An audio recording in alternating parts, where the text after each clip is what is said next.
postage stamps in Cloudland, two activities that she found to be most annoying, she focused on the small island within her mind where she could still control herself and where she often visited when director Jack Cavance was being a particularly obnoxious toad. One of his more basic traits, which had likely been established long before he was born,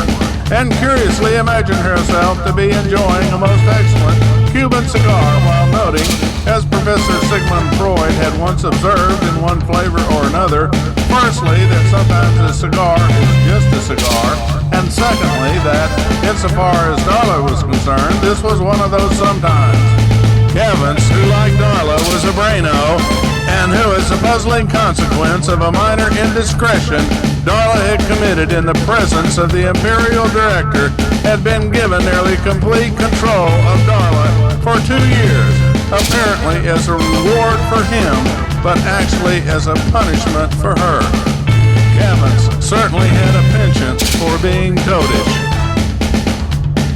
For physicals, those humans who had not yet abandoned their bodies in favor of living as brains within mirrored, classic orbs, 2 years was a long time. But for a braino who was connected to an elaborate and quite complex set of illegal Orwellian perceptual interface modifying, enhancing, and controlling devices, which were being operated by another braino who had the security override code for this classic orb of the braino being controlled, 2 years easily became a virtual eternity. The Orwellian equipment, among other things, could transform a few milliseconds of real time into hours and hours of virtual time. And were it not for Darla's little island of escape and safety, she would likely have gone insane, or at least would have become a bit batty.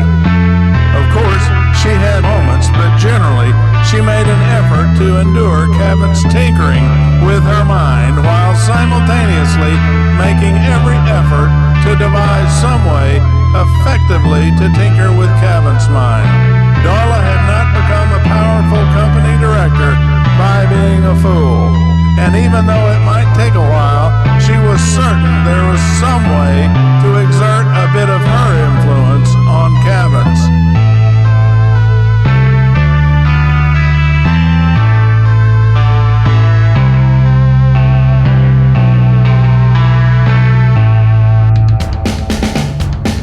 Lately, Darla had begun noticing a pattern in Cavance's strange machinations, and the pattern of events usually began by Cavance making her float among clouds and fog while she was forced to lick postage stamps.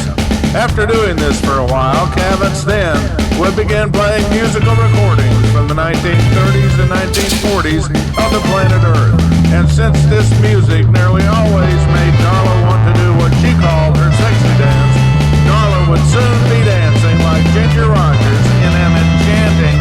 private ballroom that suddenly appeared in an open area among the clouds and fogs of this place she called Cloudland.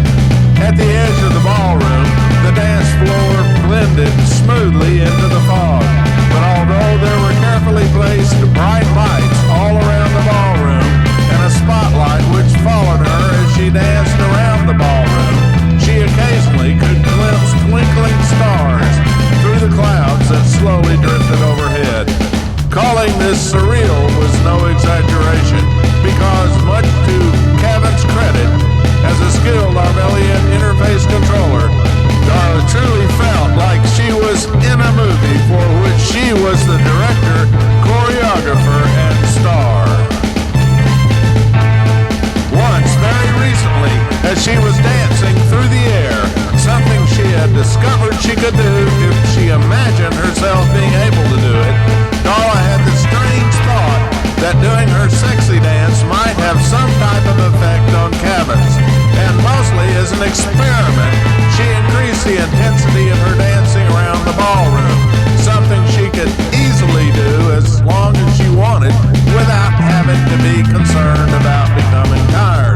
Her classic orbs life support system would provide the necessary chemicals and energy her brain needed. And for practical purposes, she could do whatever she desired to do so long as, in her current circumstances, she wanted to do it and Cavans allowed her to do it. Although her sense of time was a bit confused by the Arvelian perceptual interface equipment, she nevertheless had a reasonably good sense of how time passed in the surreal ballroom. And even though she was not entirely certain this was the case, it appeared to her that once she had increased the intensity of her sexy dancing, Cavans had not interrupted her dancing by being a toad and making her float endlessly through clouds and fog while licking postage stamps. In fact, the more she pondered this, albeit very privately when she escaped to her little island, the more she began to suspect that Cavans actually enjoyed watching her dance like Ginger Rogers. Being especially bright and understanding fully on many levels that enjoyment and pleasure are powerful motivators, Darla began to devise a strategy which she hoped would increase her power in this strange game Cavans was playing with her, apparently toward some goal which she simply could not understand or imagine at the moment, no matter how much she tried to comprehend it. Her strategy was very simple, really, and the first step was to engage Cavans in some type of conversation. Virtually anything would be significant, because so far Cavans had never said even one word to her formally.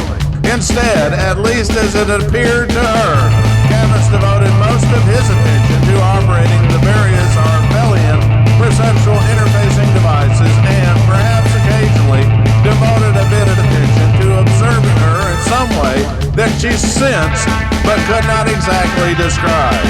If she had been a cupcake or a glass of wine, she might have thought that Cavans was tasting her. But insofar as Darla knew, there was no way to taste the thoughts of a braino. Had Darla known a little bit more about science, physiology, and the capabilities of some of the more advanced Arvelian perceptual interfacing equipment, she would not have been so surprised to discover not only that it was possible to taste the thoughts of brainos, but also that it was possible to taste the thoughts of physicals. Although this latter activity required installing a miniature interface into a certain part of the brain of the physical being tasted, something which was easily done but very difficult to detect, even by the most advanced non-Arvelian methods. In fact, although it was unbeknown to Darla, Cavans' primary activity and purpose in everything he did with Darla was to taste her thoughts more fully than any other braino or physical before. And since Cavans had been perfecting the art of tasting thoughts for centuries, in a strange way, it was a bit of an honor that he had selected Darla specifically to become his thought-tasting masterpiece. Cavans truly was a grand master of the art of tasting thoughts, and he constantly strove to move the art of tasting thoughts to new and ever more fascinating levels. Of course, Darla knew nearly nothing about this aspect of Cavans, and even if she had known about it, she did not have the formal scientific training required to understand it mathematically. But she had one thing that Junior Director Jack Cavans did not have, and likely never would have. Specifically, she had the fascinatingly curious and oftentimes remarkably accurate talent which most common folk and experts alike call female intuition. She might not know so much about mathematics and physics, but she could tell when someone was pulling her chain. And in this particular instant, it certainly appeared intuitively obvious to her that Cavans was making a diligent, concerted effort to pull her chain over and over and over.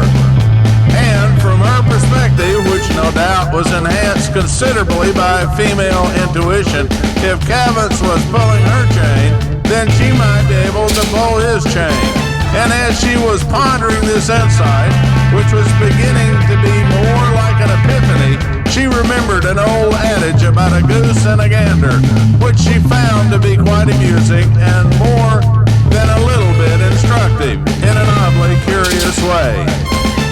As minutes changed to hours and hours changed to days, Darla continued thinking about her new strategy until, on one enchanted summer's evening in the surreal ballroom that Cavins had so eloquently constructed for her, Darla put her plan into motion. She, or more correctly Cavins, had selected a beautiful paper-thin, translucent black silk dress and a cute pair of matching high-heel dancing slippers with ankle straps and open toes. And since this was her favorite attire for ballroom dancing, she realized that Cavins had either learned how to read her mind or certainly had excellent taste in fashion and had somehow influenced her visual and tactile senses for a very specific reason. Although she did not know precisely what Cavins' motivations were, she recognized that it did not matter so much really, and for whatever reason, her realization that this appeared to be a special and significant moment, in fact, allowed her to make it all the more special and significant in terms of her plan. From Darla's newly found perspective, if Cavins desired to dress her elegantly with a hint of sensual eroticism and to play with her like a doll, then perhaps she would become a bit more of a doll than Cavins had ever imagined she could be. And simply stated, this is what she did. As she danced around the surreal ballroom, instead of focusing entirely on enjoying the moment and herself, Darla began looking around the ballroom a bit more intensely, but nevertheless surreptitiously. In effect, although it is difficult to describe in a tangible way, what she was doing was attempting to look beyond the boundaries of the surreal ballroom towards the goal, perhaps, of seeing or sensing more of what Cavins was doing or observing. And after doing this for a while, she did something which quite startled Cavins.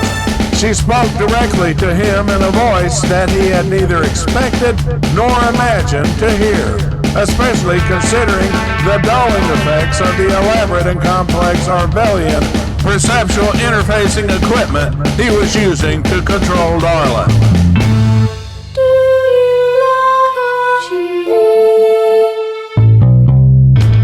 Granted, this was a very simple question, and it was not the first thing that Darla had ever said, but the way she said it suggested to Cavins that Darla was beginning to understand the elaborate game he was playing with her.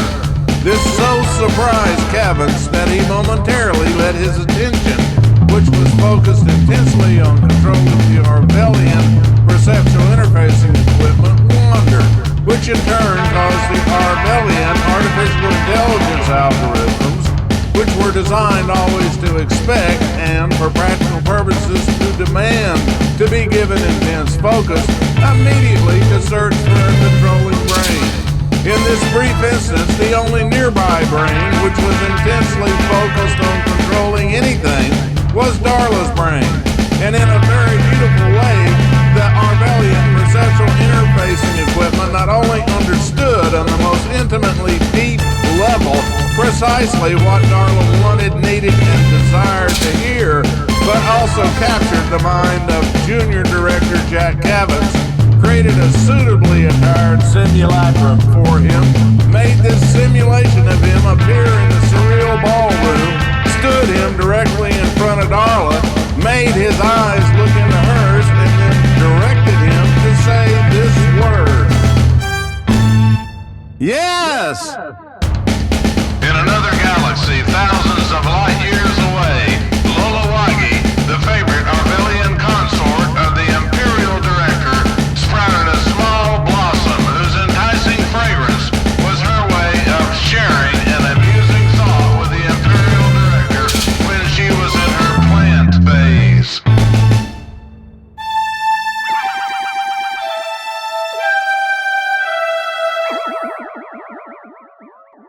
The Imperial Director moved nearer to Lolawagi, rotated his olfactory interface next to her small blossom, let her thought fill his mind with enticing fragrance, and replied, Soon, my love, soon. Back in the surreal ballroom, floating among the clouds, rolling fog and twinkling stars, Junior Director Jack Cabins, who was a physical, had been afflicted with a curious medical condition called jumping French-Canadian amain, began flapping his arms wildly and screaming hysterically. Yes, yes, yes, yes, yes, yes. Outwardly, Director Darla Tribbett did not move or even twitch a muscle, but inwardly, she smiled and had an amusing thought about the goose and the gander.